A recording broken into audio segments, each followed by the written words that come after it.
Assalamualaikum warahmatullahi wabarakatuh. Waalaikumsalam warahmatullahi wabarakatuh. Innal hamdalillah nahmaduhu wa nasta'inuhu wa nastaghfiruh wa na'udzu billahi min shururi anfusina wa min sayyiati a'malina. May yahdihillahu fala mudhillalah wa may yudlilhu fala hadiyalah. Asyhadu an la ilaha illallah wahdahu la syarikalah wa asyhadu anna Muhammadan abduhu wa rasuluh. Ya ayyuhalladzina amanu taqullaha haqqa tuqatih wa la tamutunna illa wa antum muslimun. Ya ayyuhalladzina amanu taqullaha wa qulu qawlan sadida yuslih lakum a'malakum wa yaghfir lakum dhunubakum wa may yuti'illaha wa rasulahu faqad faza fawzan 'azima. Amma ba'd, fa inna asdaqal hadithi kitabullah wa khairal hadi Muhammadin sallallahu alaihi wasallam wa syarrul umuri muhdatsatuha fa inna kulla muhdatsatin bid'ah wa kulla bid'atin dhalalah wa kulla dhalalatin finnar. Alhamdulillah, segala puji hanyalah milik Allah Subhanahu wa taala, di mana Allah Subhanahu wa taala Rabb kita satu-satunya dan tidak ada sekutu baginya. Allah Subhanahu wa taala yang tak pernah henti-hentinya dan tak pernah bosan-bosannya menganugerahkan kepada kita seluruhnya berbagai macam rahmat dan kasih sayangnya. Allah Subhanahu wa taala senantiasa mencurahkan kepada kita seluruhnya berbagai macam nikmat demi nikmatnya, dan Allah Subhanahu wa taala memberi kita nikmat khusus di malam hari ini berupa Allah Subhanahu wa taala kembali memberi kita kesempatan dan kesehatan untuk kita kembali mempelajari agamanya, untuk kita bisa berkumpul bersama kembali di tempat ini dalam rangka mempelajari agamanya. Ini adalah merupakan suatu nikmat yang sangat besar yang Allah Subhanahu wa taala berikan kepada kita seluruhnya, di mana nikmat yang seperti ini, nikmat bermajelis ilmu yang seperti ini, Allah Subhanahu wa taala tidak berikan kepada seluruh hamba-hambanya yang ada di muka bumi ini. Hanya orang-orang yang khusus yang Allah Subhanahu wa taala beri nikmat yang seperti ini.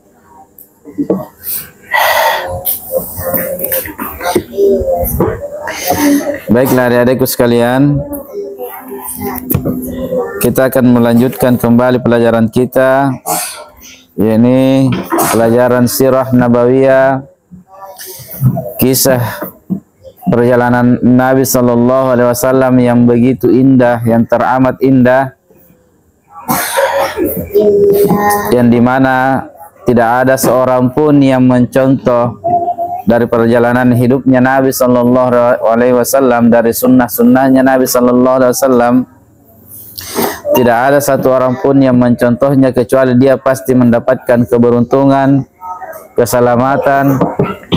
Siapapun yang mencontoh Nabi Sallallahu Alaihi Wasallam dalam seluruh amaliyahnya, dari kehidupannya, maka pasti orang itu akan mendapatkan keberuntungan, orang itu akan mendapatkan keselamatan, dan orang itu pasti akan mendapatkan kebahagiaan, baik dalam kehidupan dunia maupun kehidupan di akhirat kelak.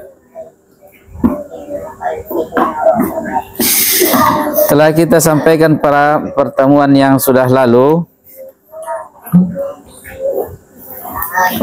di mana Nabi sallallahu alaihi wasallam sudah memasuki dakwah secara terang-terangan. Nabi sallallahu alaihi wasallam sudah mulai diperintahkan oleh Allah Subhanahu wa taala untuk berdakwah secara terang-terangan. Maka setelah itu, setelah datang perintah itu, Nabi sallallahu alaihi wasallam pun mengumpulkan seluruh kerabat-kerabat dekatnya. Nabi sallallahu alaihi wasallam kumpulkan semuanya, mereka semua, dan Nabi sallallahu alaihi wasallam sudah sampaikan kepada mereka secara terang-terangan. Nabi mengatakan bahwa sungguh aku ini adalah Rasulullah, sungguh aku ini adalah utusannya Allah. Namun ketika itu ada satu orang yang sangat celaka, orang yang paling celaka ketika itu berani berbicara di hadapan Nabi sallallahu alaihi wasallam dengan mengatakan, berilah pelajaran kepadanya, yakni kepada Nabi sallallahu alaihi wasallam sebelum orang-orang Arab berkumpul dan menangkapnya kemudian membunuhnya. Ini adalah manusia yang paling celaka. Sampai-sampai Allah Subhanahu wa taala menurunkan satu surah untuknya untuk menjelaskan tentang celakanya orang ini bersama dengan istrinya. Dalam keadaan seperti ini, maka turunlah firman Allah Subhanahu wa taala dalam surah Al-Hijr ayat 94. Allah Subhanahu wa taala berfirman, "Fasda' bima tu'mar wa a'rid 'anil musyrikin." Maka sampaikanlah olehmu ya Muhammad sallallahu alaihi wasallam secara terang-terangan segala apa yang diperintahkan kepadamu dan berpalinglah dari orang-orang musyrik. Maka mulailah Allah Subhanahu wa taala perintahkan kepada Nabi sallallahu alaihi wasallam untuk menyampaikan secara terang-terangan di mana sebelumnya ini, sebelum turunnya ayat ini, selama 3 tahun Nabi sallallahu alaihi wasallam hanya berdakwah secara sembunyi-sembunyi, berindividu, perorangan, di mana Nabi sallallahu alaihi wasallam kalau mendapati sahabatnya yang memiliki kebaikan, yang Nabi sallallahu alaihi wasallam percaya bahwa orang itu akan bisa mempercayai ucapannya, maka hanya itulah yang disampaikan dakwahnya kepadanya. Nabi sallallahu alaihi wasallam belum menyampaikan secara terang-terangan. Maka setelah ayat ini turun, Nabi sallallahu alaihi wasallam pun mulai menyampaikan dakwah secara terang-terangan. Dan Nabi sallallahu alaihi wasallam disuruh berpaling dari orang-orang yang musyrik, dari orang-orang yang tidak mau menerima dakwahnya Nabi sallallahu alaihi wasallam. Maka Nabi sallallahu alaihi wasallam disuruh berpaling oleh Allah Subhanahu wa taala dari orang-orang musyrik yang tidak mau mendengarkan dakwahnya. Sudah tidak usah diperdulikan mereka. Makna dari ayat ini, kalau mereka sudah disampaikan ayat-ayat Allah kemudian tidak mau mendengar, sudah berpaling saja. Biarkan saja dia berada di atas kecelakaan. Biarkan saja dia berada di atas jalan yang menuju neraka. Nanti dia akan tahu sendiri bagaimana pedihnya siksaannya Allah Subhanahu wa taala. Nabi sallallahu alaihi wasallam disuruh oleh Allah Subhanahu wa taala untuk tidak bersedih terhadap orang-orang yang memang sudah diperingati kemudian dia tidak mau mengambil peringatan itu. Kemudian suatu hari Nabi sallallahu alaihi wasallam pun naik di sebuah bukit, namanya adalah Bukit Safa. Kemudian Nabi sallallahu alaihi wasallam terus naik sampai ke puncaknya. Kemudian setelah Nabi sallallahu alaihi wasallam berada di atas bukit, Nabi sallallahu alaihi wasallam pun berteriak-teriak, memanggil orang-orang, memanggil semua kabilah-kabilah yang berada di Arab ketika itu, memanggil semua keluarga-keluarganya. Nabi sallallahu alaihi wasallam katakan, "Ya Sabahah, ya Sabahah, ya Sabahah." Nabi sallallahu alaihi wasallam terus mengulang-ulang kalimat ini. Kalimat sabaha ini merupakan kalimat peringatan yang biasa digunakan oleh orang-orang ketika ada bahaya. Jadi kalau misalnya ada musuh yang mau menyerang, biasanya kalau ada orang yang melihat musuh yang mau menyerang, dia berteriak-teriak, memanggil, mengumpulkan segera orang-orang. Ya sabaha. Artinya segera ada kejadian-kejadian yang besar, atau misalnya ada perkara-perkara yang besar yang ingin disampaikan kepada orang-orang.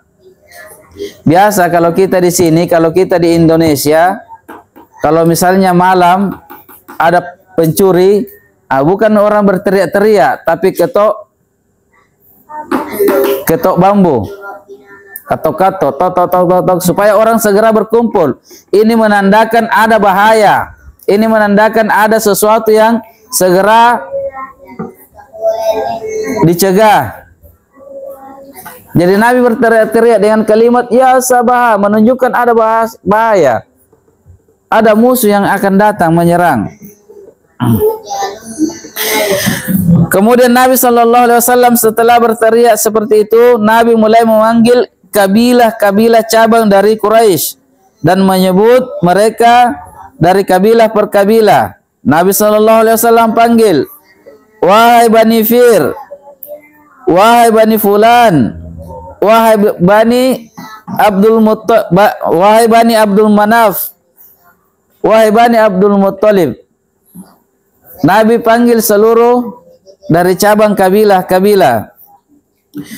Maka ketika orang-orang mendengar panggilan ini, mendengar seruannya Nabi SAW, mereka pun bertanya, siapa yang berteriak-teriak di atas bukit itu? Orang-orang bertanya, siapa itu yang berteriak-teriak di atas, yang menunjukkan ada bahaya? Maka orang-orang pun berkata, dia itu Muhammad, orang yang tidak pernah berdusta, orang yang selalu berkata jujur. Maka manusia pun panik, karena yang berteriak-teriak ada bahaya di atas itu adalah Muhammad, orang yang tidak pernah berdusta. Maka pasti ucapannya benar. Kalau begitu ada bahaya yang akan datang. Maka manusia pun segera berkumpul dan menuju ke tempat suara itu, menuju ke tempatnya Nabi SAW yang berada di atas bukit. Bahkan orang-orang yang tidak bisa pun ke sana, dia tetap mengirim utusan untuk bisa menghadiri apa yang akan disampaikan oleh orang yang berteriak-teriak itu, agar supaya dia bisa mendapatkan berita langsung dari orang yang diutusnya itu. Maka segera mereka berkumpul di hadapan Nabi SAW, karena yang berteriak ini adalah orang yang terpercaya, orang yang dikenal tidak pernah berdusta di kalangan mereka. Maka ketika mereka telah berkumpul di hadapan Nabi SAW, kemudian berbicaralah. Nabi SAW pun mulai berbicara kepada mereka. Apa pendapat kalian seandainya aku beritahu kalian bahwa ada pasukan yang berkuda yang berada di bawah bukit ini siap untuk menyerang kalian? Nabi bertanya kepada mereka, bagaimana pendapat kalian kalau saya beritakan kepada kalian ada pasukan yang berkuda di bawah bukit yang akan menyerang kalian? Apakah kalian akan mempercayaiku, akan percaya kepadaku? Maka serentak mereka pun mengatakan, ya, kami mempercayaimu, karena kami tahu bahwa engkau adalah orang yang paling jujur di antara kami dan orang yang tidak pernah berbohong. Kami tidak pernah mendapati engkau berbohong walau hanya sekali. Orang yang paling jujur. Maka apapun yang diucapkan oleh Nabi akan selalu dibenarkan oleh mereka. Maka Nabi SAW pun mulai berkata, sesungguhnya Aku adalah seorang pemberi peringatan di kalangan Sesungguhnya aku adalah seorang pemberi peringatan kepada kalian di hadapan siksa yang besar. Aku ini utusannya Allah yang diperintahkan untuk mengingatkan kalian tentang siksa yang besar, tentang neraka Allah Subhanahu wa taala yang akan kalian dapatkan kalau kalian tidak mau mengikuti ajaran yang Allah Subhanahu wa taala syariatkan.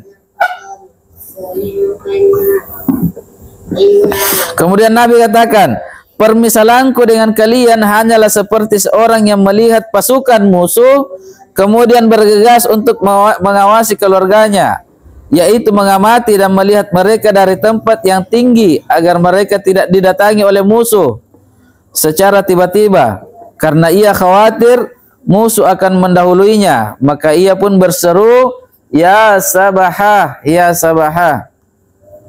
Jadi Nabi SAW perumpamakan dirinya dengan mereka itu seperti sebuah keluarga yang akan melindungi mereka dari serangan musuh.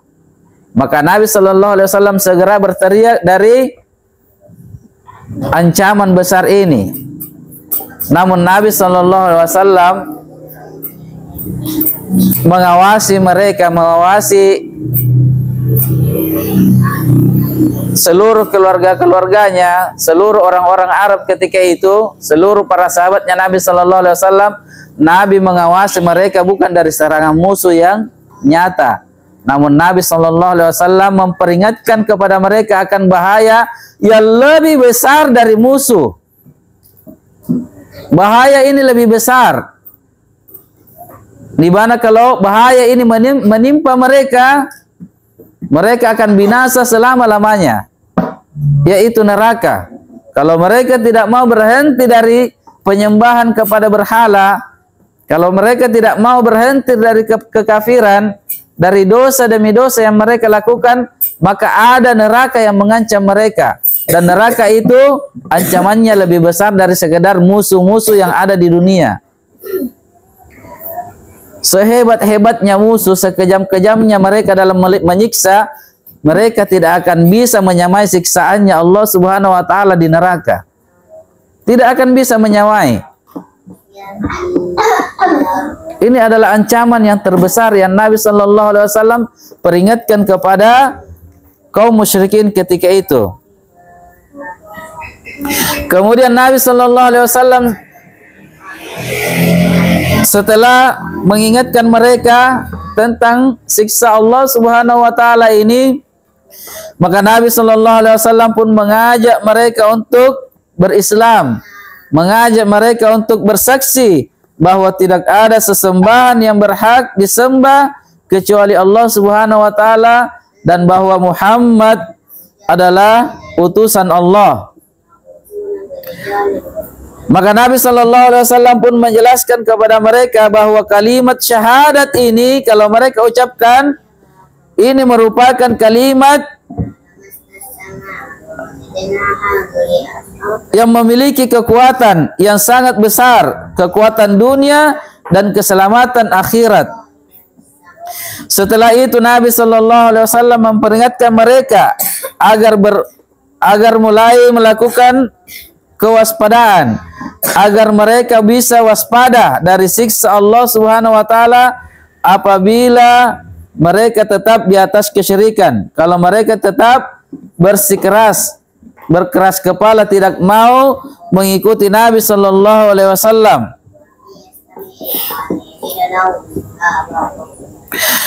Maka dijelaskan pula bahwa keberadaan Nabi sallallahu alaihi wasallam sebagai rasul tidak bisa menyelamatkan mereka dari siksa dan tidak bisa menolong mereka dari keputusan Allah Subhanahu wa taala. Jadi Nabi sallallahu alaihi wasallam walaupun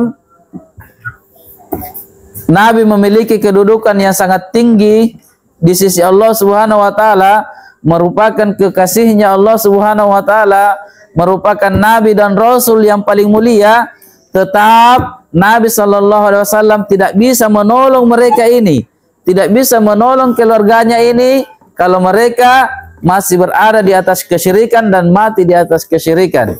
mati di atas kekafiran.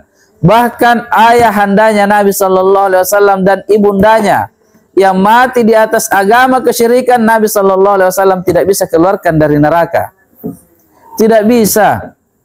Kalau kapan seseorang itu mati di atas kesyirikan, mati di luar agama Islam, bukan dalam agama Islam, maka tidak ada yang bisa menolongnya. Nabi sallallahu alaihi wasallam, manusia yang paling Allah Subhanahu wa taala cintai, tidak bisa menolong ayahandanya, ibundanya. Tidak bisa menolong pamannya yang tercinta. Bagaimanapun cintanya Nabi sallallahu alaihi wasallam terhadap pamannya, coba lihat ketika Abu Sufyan mendatangi Nabi sallallahu alaihi wasallam ingin membunuhnya. Dan satu-satunya dari keluarga Nabi sallallahu alaihi wasallam yang membela Nabi sampai mati-matian membela Nabi sallallahu alaihi wasallam adalah Abu Thalib, yang senantiasa membela dakwahnya Nabi, senantiasa membela Nabi sallallahu alaihi wasallam ketika Nabi sallallahu alaihi wasallam dizalimi. Betapa cintanya Nabi sallallahu alaihi wasallam kepada pamannya ini, Abu Thalib. Namun Nabi sallallahu alaihi wasallam tidak bisa menyelamatkan Abu Thalib dari neraka Allah. Di sini juga dijelaskan bahwa bagaimanapun posisinya Nabi itu sebagai Rasul, tidak bisa menyelamatkan keluarganya itu kalau mereka tetap berada di atas kesyirikan. Kalau mereka tetap tidak mau mengikuti ajaran yang Nabi sallallahu alaihi wasallam bawa. Ini peringatan keras untuk mereka. Maka Nabi sallallahu alaihi wasallam pun mulai memanggil orang-orang. Nabi sallallahu alaihi wasallam pun memanggil, wahai orang-orang Quraisy. Mulai dipanggil kabilah per kabilah, nama kabilahnya. Wahai orang-orang Quraisy, korbankanlah diri-diri kalian karena Allah, selamatkan diri-diri kalian dari api neraka. Sesungguhnya aku tidak bisa memberikan manfaat dan mudarat kepada kalian, dan tidak pula aku bisa menyelamatkan kalian, serta aku tidak bisa menolong kalian dari siksa Allah Subhanahu wa taala. Coba lihat.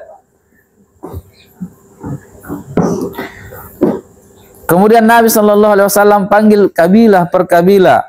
Wahai Bani Ka'ab bin Lu'ay, wahai Bani Ka'ab bin Murrah, wahai orang-orang Bani Qusai, wahai Abdus Syams, wahai Bani Abdul Manaf, wahai Bani Hashim, wahai Bani Abdul Muttalib. Dipanggil semuanya. Selamatkan diri-diri kalian dari api neraka Allah Subhanahu wa taala. Diingatkan, sesungguhnya aku tidak bisa memberikan manfaat dan tidak pula mudarat, serta aku tidak bisa menolong kalian sedikit pun dari siksa Allah. Mintalah kepadaku dari hartaku sebanyak yang kalian suka, namun aku tidak bisa menolong kalian sedikit pun dari siksa Allah Subhanahu wa taala. Coba lihat betapa sayangnya Nabi sallallahu alaihi wasallam kepada umatnya. Apa yang Nabi sallallahu alaihi wasallam bisa berikan kepada umatnya, kepada keluarganya, kepada kaum muslimin, Nabi akan berikan. Apapun yang diminta kepada Nabi dan Nabi miliki, Nabi akan berikan. Namun ingat satu hal, Nabi sallallahu alaihi wasallam tidak bisa menolong kalian kalau kalian tidak mau mengikuti perintah-perintah Allah Subhanahu wa taala. Nabi tidak bisa tolong kalian di hadapan Allah Subhanahu wa taala. Kalau Allah Subhanahu wa taala katakan siksa dia, maka orang itu pasti akan disiksa walaupun keluarganya Nabi. Kemudian setelah Nabi sallallahu alaihi wasallam panggil per kabilah, per suku-suku, mulailah Nabi sallallahu alaihi wasallam panggil orang per orang. Langsung orang per orang Nabi panggil. Wahai Abbas bin Abdul Muttalib, pamannya Nabi sallallahu alaihi wasallam, aku tidak bisa menolongmu sedikit pun di hadapan Allah Subhanahu wa taala. Coba lihat, pamannya Nabi Abbas. Kemudian dipanggil lagi, wahai Safiyah bintu Abdul Muttalib, bibinya Nabi sallallahu alaihi wasallam, aku tidak dapat menolongmu sedikit pun di hadapan Allah Subhanahu wa taala. Kemudian setelah itu Nabi sallallahu alaihi wasallam panggil anaknya, "Wahai Fatimah bintu Muhammad sallallahu alaihi wasallam, Rasulullah." Kemudian Nabi katakan, "Wahai Fatimah bintu Muhammad, mintalah kepadaku dari hartaku sebanyak yang engkau mau, dan selamatkanlah dirimu dari api neraka, karena aku tidak bisa menolongmu sedikit pun dari siksa Allah Subhanahu wa taala." Lihat adik-adikku sekalian. Siapa itu Fatimah? Anaknya Nabi, bukan sekedar anaknya, anak tersayangnya, anak tercintanya. Seorang anak yang berani membela Nabi sallallahu alaihi wasallam ketika Nabi dianiaya, dizalimi oleh kumpulan-kumpulan orang musyrikin, Abu Lahab dan geng-gengnya. Ketika Nabi sholat, kemudian Nabi ditaruh di kepalanya kotoran unta, sampai Nabi tidak bisa bangkit, maka datanglah Fatimah yang masih kecil ketika itu yang menyingkirkan kotoran itu. Tidak ada satu orang pun yang berani menolong Nabi ketika itu. Mereka seluruhnya ketakutan, karena kalau mereka mendekati Nabi, mereka juga akan disiksa. Hanya Fatimah, putri Nabi yang tercinta, putri Nabi yang paling Nabi sallallahu alaihi wasallam cintai, Fatimah radhiyallahu taala anha. Namun Fatimah pun Nabi katakan, "Wahai Fatimah, aku tidak bisa menolongmu sedikit pun di hadapan siksa Allah Subhanahu wa taala. Minta kepadaku dari harta sebanyak yang kamu mau. Namun ingat, aku tidak bisa menolongmu di hadapan Allah Subhanahu wa taala." Artinya apa, adik-adikku sekalian? Keselamatan itu kita sendiri yang usahakan, kita sendiri yang harus menempuhnya, kita sendiri yang harus mencarinya. Bagaimana kita bisa selamat di hadapan Allah Subhanahu wa taala nanti di akhirat. Tidak ada orang yang bisa kita andalkan yang bisa menyelamatkan kita. Nabi pun tidak bisa menyelamatkan keluarganya kalau orang itu mati di atas kesyirikan, kekafiran. Tidak bisa.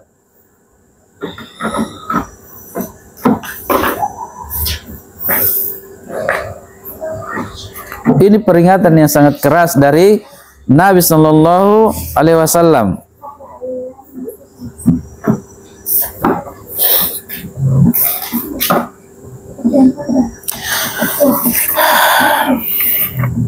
Sedikit lagi. Maka setelah selesai Nabi sallallahu alaihi wasallam memperingati mereka, menyampaikan peringatan tersebut, orang-orang pun bubar dan bertebaran. Tidak disebutkan keadaan bahwa mereka menampakkan suatu penentangan ataupun dukungan atas apa yang telah mereka dengar, kecuali apa yang terjadi pada Abu Lahab. Abu Lahab ini orang-orang celaka memang. Laknatullah alaih. Jangan ada yang mengikuti Abu Lahab ini. Lihat betapa celakanya Abu Lahab. Ketika Nabi menyampaikan peringatan yang datang dari Allah Subhanahu wa taala, langsung dia menjadi orang pertama yang membantah, menolak peringatan ini. Maka ia pun menemui Nabi sallallahu alaihi wasallam dengan nada yang kasar, keras, dan berkata, "Celaka engkau, celakalah kamu selama-lamanya. Cuma untuk peringatan inikah kamu kumpulkan kami?" Dia menganggap peringatan dari Nabi sallallahu alaihi wasallam itu sebagai sesuatu yang tidak memiliki arti. Dia katakan, hanya untuk peringatan neraka ini kamu kumpulkan kami semua di sini.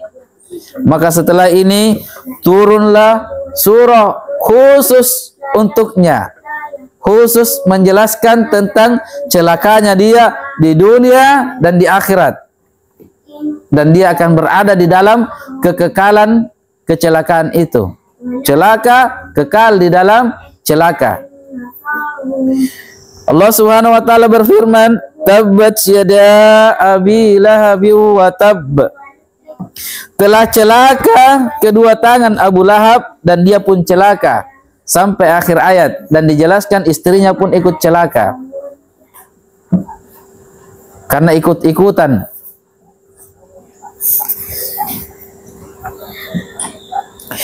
Kemudian Sedangkan bagi kebanyakan orang-orang Quraisy, mereka seolah-olah merasakan sesuatu yang dahsyat, dan perkara ini merupakan perkara yang asing bagi mereka, karena mereka sebelumnya tidak pernah mendengar peringatan tentang neraka. Sebelum datangnya Nabi, sebelum penyampaiannya Nabi di waktu ini, mereka tidak pernah mengetahui ada surga dan neraka. Mereka tidak mendengar tentang berita yang seperti itu.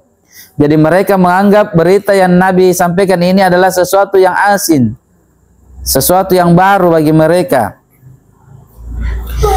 Sehingga mereka pun belum bisa bersikap dan menanggapinya.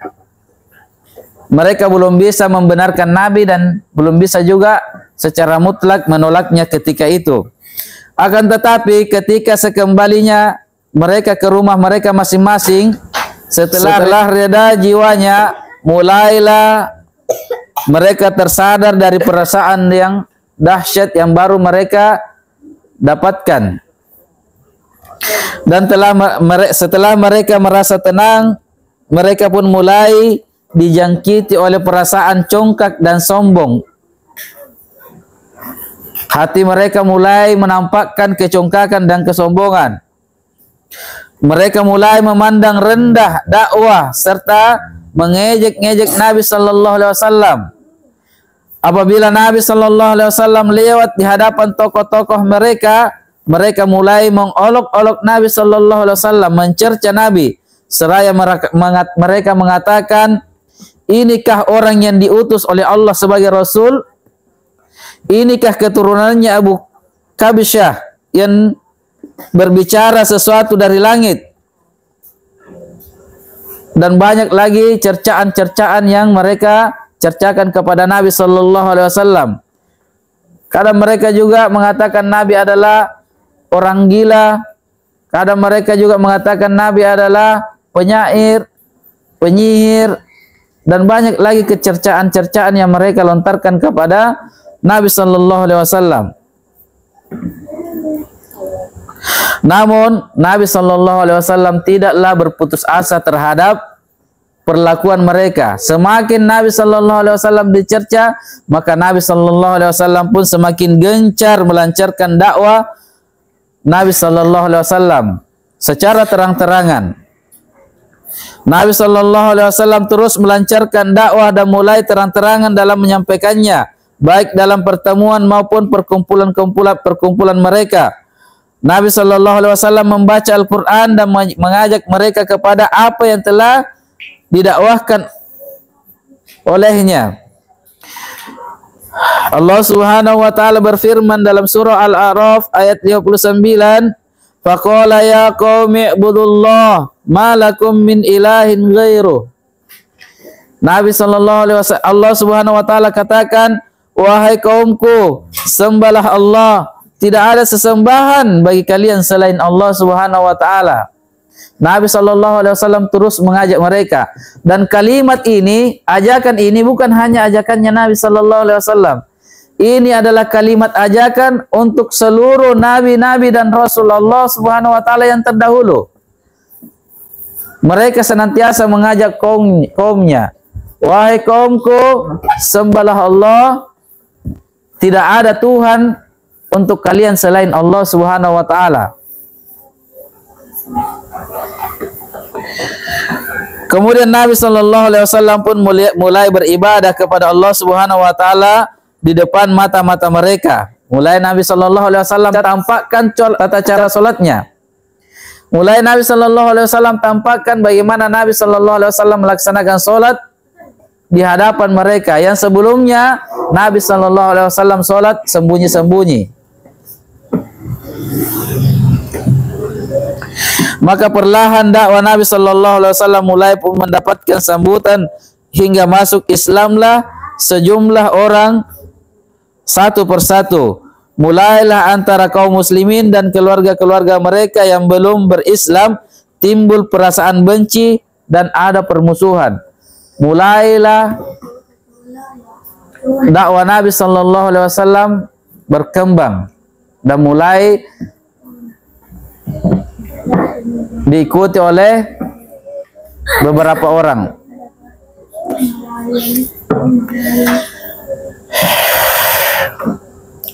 Baik, sampai di sini dulu.